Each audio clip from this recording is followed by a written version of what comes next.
यह कहानी है द्वापर युग की, जब भगवान श्री कृष्ण ने अपने बाल रूप में एक ऐसा चमत्कार किया जो आज भी श्रद्धा और भक्ति का प्रतीक बना हुआ है।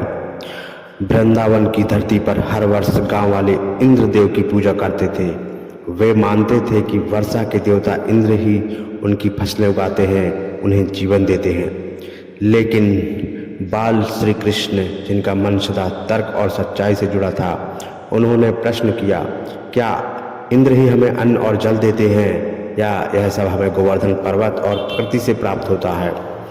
गोवर्धन पर्वत हमें घास देता है, पशुओं के लिए चारा देता है, जल के स्रोत, छाया, फल फूल, वह हमारी असली जीवन रेखा है। गांव वाले पहले चकित हुए,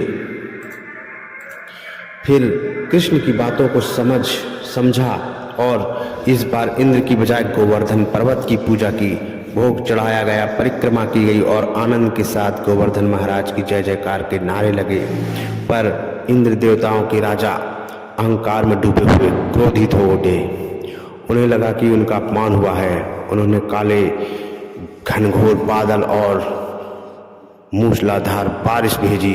तूफान आया, बिजली कड़कने लगी और गांव डूबने लगा।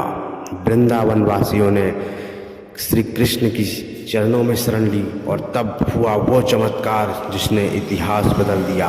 श्री कृष्ण ने अपनी छोटी सी कनिष्ठा उंगली पर पूरा का पूरा गोवर्धन पर्वत उठा लिया, जैसे कोई शंख उठा लिया हो। उन्होंने सबको पर्वत के नीचे बुलाया, मानव पशु पक्षी सभी, और उन्हें आश्रय दिया। 7 दिन और 7 रात तक वह पर्वत ऐसे ही टिका रहा।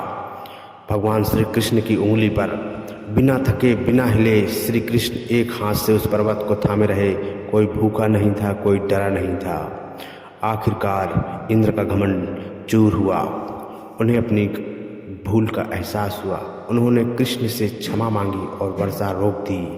इस दिव्य घटना के बाद श्री कृष्ण को गोवर्धनधारी कहा जाने लगा, जिसने अहंकार को हराया और भक्तों को बचाया।